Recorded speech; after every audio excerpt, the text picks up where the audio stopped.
సింగరేణిలో సీసీఐ పత్తి కొనుగోలు కేంద్రం ప్రారంభం. రైతుల సంక్షేమమే తమ ప్రధాన లక్ష్యమని వైరా ఎమ్మెల్యే మాలోతు రామదాస నాయక్, ఇల్లందు ఎమ్మెల్యే కోరం కనకయ్య తెలిపారు.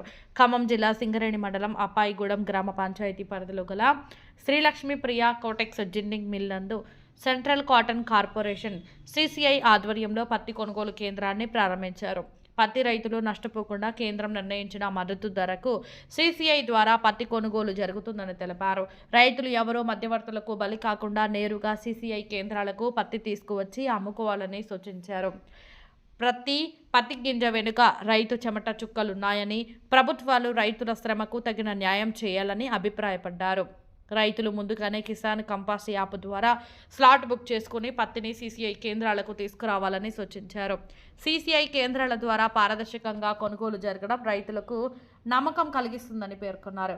ఈ కార్యక్రమంలో వ్యవసాయ శాఖ అధికారులు, ఏడీఏ కరుణశ్రీ, ఏఈఓలు, సీసీఐ ప్రతినిధులు, Yellandu market chairman Rambabu, AMC కార్యదర్శి నరేష్, సూపర్వైజర్ శ్రీనివాసరావు, ఏఎంసీ సిబ్బంది, కాంగ్రెస్ నాయకులు తలారి చంద్రప్రకాష్, పగడాల మంజుల, ధరావత్ భద్రు, అడ్డగోడ ఐలయ్య తదితరులు పాల్గొన్నారు.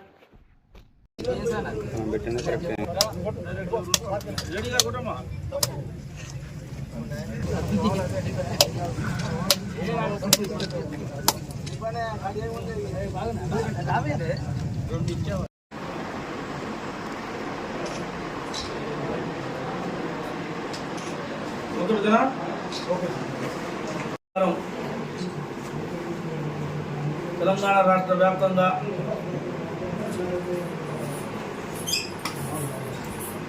రైతులు మంచిగుండాలని, రైతులు ఆర్థికంగా బలపడాలని, రైతులు ఆర్థికంగా ఎక్కడ కూడా ఇబ్బంది పడకుండా ఉండాలని చెప్పేసి రాష్ట్ర ప్రభుత్వం ఇందిరమ్మ రాజ్యం వచ్చిన తర్వాత రేవంత్ రెడ్డి గారి నాయకత్వాన, ముఖ్యమంత్రి గారి నాయకత్వాన రైతులందరినీ కూడా పెద్ద ఎత్తున ఆర్థిక వెసులుబాటు జరుగుతున్న నేపథ్యంలో వ్యవసాయ రకంగా ఈరోజు సింగరేణి మండలంలో పెద్దలు వెల్లందు ఎమ్మెల్యే కనకయ్య గారితో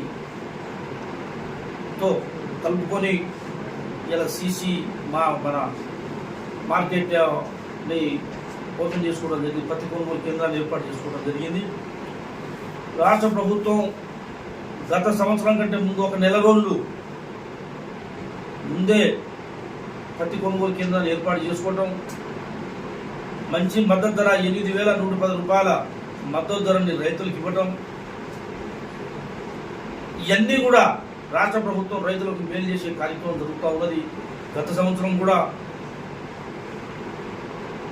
మంచిగా పెద్ద ఎత్తున పత్తి కొనుగోలు జరిగింది, మంచి రేటు ఇవ్వడం జరిగింది. అదేవిధంగా రైతులు గత సంవత్సరం వరి కూడా 2,320 రూపాయలు మంచి మద్దతు ధర ఇచ్చి 500 రూపాయల బోనస్ని దేశంలో ఏ రాష్ట్రంలో లేని విధంగా రైతును ఆర్థికంగా వెసులుబాటు కల్పించిన పరిస్థితి చూస్తున్నాం. ఈ సంవత్సరం కూడా రైతులకి వరికి 500 రూపాయల బోనస్ వెసులుబాటు ఉంది. రెండోది, మేము కూడా సీసీఐ అధికారులని రిక్వెస్ట్ చేస్తూ ఉన్నాం. ఈ సంవత్సరం నెల ముందే వర్షం వచ్చింది, కానీ దురదృష్టం కంటిన్యూ వర్షాలు రావడం వల్ల రైతు పూర్తిగా వ్యవసాయ రకంగా ఏ పంట కూడా చేతికి అందకుండా పోయింది. పెసర పోయింది, మధ్యలో అన్ని పంటలు ఉన్నాయి. పత్తి కూడా సగమే చేతికి వచ్చే పరిస్థితి కనపడతా ఉన్న నేపథ్యంలో కొద్దిగా కుడియడమ ఇబ్బంది అయినప్పటికీ కూడా మద్దతు ధర ఇచ్చి రైతులను ఇబ్బంది పెట్టకుండా మొత్తం పత్తిని కొనుగోలు చేయాలని చెప్పి విజ్ఞప్తి చేస్తూ దళారిల బారిన పోకుండా మార్కెట్ యంత్రాంగం అంతా కూడా దయచేసి పూర్తి స్థాయిలో సహకరించాలని కోరుకుంటూ రైతుల్ని ప్రధానంగా ఆదుకోవాలని చెప్పేసి విజ్ఞప్తి చేస్తాను. సభ్యులు పెద్దలు రామదాస్ నాయక్ గారు, వారితో పాటు ఏఎన్సీ చైర్మన్ రాంబాబు గారు, జిన్నింగ్ మిల్ ఓనర్ అయినటువంటి కోటన్న గారు, సంగీత్ గారు, పత్రికా మిత్రులకు, కాంగ్రెస్ నాయకులకు పేరు పేరు నమస్కారం తెలియజేసుకుంటూ, తెలంగాణ రాష్ట్ర ప్రభుత్వం రైతు ప్రభుత్వంగా మంచి పేరు తెచ్చుకున్న ప్రభుత్వం కాంగ్రెస్ ప్రభుత్వం. గౌరవ ముఖ్యమంత్రి గారు రైతులు రాజును చేయాలి, రైతులు ఆర్థికంగా బలోపేతం చేయాలని ఒక గొప్ప ఆలోచనతో లక్ష్యంతో తీసుకున్నటువంటి నిర్ణయంతో ముందుకు పోతూ ఉన్నాడు. మరి ఈ ప్రాంతంలో ఒక నెల ముందే సీసీ కొనుగోలు కేంద్రం ఏర్పాటు చేసుకొని దళారీలను కట్టడి చేయాలని ఒక లక్ష్యంతో ప్రభుత్వం ఒక మంచి నిర్ణయం తీసుకోవటం, రైతులు కూడా ఎలాంటి ఇబ్బంది జరగకుండా ఇక్కడ ఉన్నటువంటి జిన్నింగ్ మిల్ ఓనర్ కానీ సీసీకి సంబంధించిన బయ్యర్ కానీ రైతులు ఇబ్బంది పెట్టకుండా చూసే బాధ్యత కూడా మరి సెక్రటరీ, అదేవిధంగా ఏఎంసీ చైర్మన్ గారితో పాటు మరి జిన్నింగ్ మిల్ ఓనర్ కూడా ఉంటుంది. మరి నాచి రకం అంటే 2వ రకం 3వ రకం పత్తి ఇచ్చినట్టయితే రైతులు కూడా ఒక విజ్ఞప్తి, మీరు కూడా తేమ ఉన్న పత్తి లేకుండా చక్కగా దాన్ని గ్రేడింగ్ చేసుకొని ఎండబెట్టుకొని తెస్తే మీకు కావాల్సినటువంటి మద్దతు రేట్ వస్తుంది. అదే కాకుండా ఈ వర్షాకాలంలో మీ ఇష్టం ఉన్న పద్ధతులు, మీరు రైతులు కదా, మాకేం కాదు, మాకు ఇబ్బంది జరగదు, మేము పోయి అమ్ముతాం, మాకు మద్దతు రేటు అనేది డిమాండ్ చేయడం కూడా సరైనది కాదు. కాబట్టి తప్పకుండా రైతు మిత్రులు, రైతు సోదరులు, మేము కూడా రైతులమే, మేము కూడా ఒక పద్ధతి ప్రకారమే మరి జిల్లుకు బిల్లుకు వచ్చి మాకున్న పత్తిని అమ్మే విధంగా ప్రయత్నం చేస్తాం.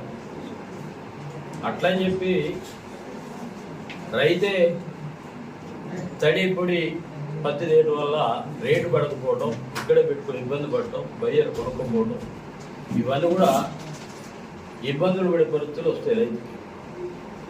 దాంతోపాటు దళారులకు అమ్ముకొని వెళ్ళిపోవాల్సిన పరిస్థితి వస్తుంది ఇక్కడికి అదే పత్తిని. మరి అట్లా అమ్మొద్దంటే ఏం చేయాలి? మనం కూడా మంచి పత్తిని తీసుకొచ్చి డిమాండ్ తోటి రేటు పెట్టించుకొని ఏదో చక్కటి రేటు ఇచ్చారు పద్ధతి 8,030 రూపాయలు. ప్రభుత్వం అంత గొప్ప నిర్ణయం తీసుకున్న తర్వాత మనం కూడా పరిశుభ్రమైన పత్తిని తీసుకొచ్చి కడుపుకొని ప్రయాణం చేస్తే రైతు కూడా గిట్టుబడి ధర కలిసి వస్తుంది. దాంతోపాటు ఈ ప్రాంతంలో ఈ మార్గం సంబంధించినటువంటి 3 ఎమ్మెల్యేలు ఉంటాం. అటు పినపాక, వైరా, ఇల్లందు, 3 కూడా ఉన్నటువంటి రైతులు కారిపల్లి కాస్తాడు, కాంపల్లి కాస్తాడు, గుండాల, ఆలపల్లి, టేకులపల్లి, ఇల్లందు, ఇవన్నీ కూడా ఒక కేంద్రం, ఒక సెంటర్ పాయింట్. దాంతో పత్రికా మిత్రులు కూడా సరైన అవకాశం చూసుకొని మంచి రైతాంగానికి మద్దతు ఇవ్వాలని చెప్పి వారు కానీ పోలీసు కానీ, ఎందుకంటే వారిగా తెలియదు ఎవరు దళారి ఎవరు రైతు ఐడెంటిఫై చేయాల్సిన బాధ్యత కూడా ఇక్కడ ఉన్నటువంటి సిబ్బంది కావచ్చు, మార్కెట్ కమిటీ సిబ్బంది కావచ్చు, లేకపోతే మేము కావచ్చు, అన్స్పెక్టర్గా మేము వచ్చినప్పుడు కూడా మేము చూస్తాం ఎవరు దళారి ఎవరు రైతు. ఇవన్నీ కూడా ప్రజలకి రైతాంగానికి ఉపయోగపడి రైతాంగాన్ని ఆర్థికంగా ప్రభుత్వం ఏదో చక్కగా నిర్ణయం తీసుకొని మరి మంచి మద్దతు ధర ఇచ్చిందో అవన్నీ వాళ్ళు రైతులు ఉపయోగించుకునే విధంగా రైతులు కూడా నడవాలని చెప్పి చెప్తూ నమస్కారం, ధన్యవాదాలు.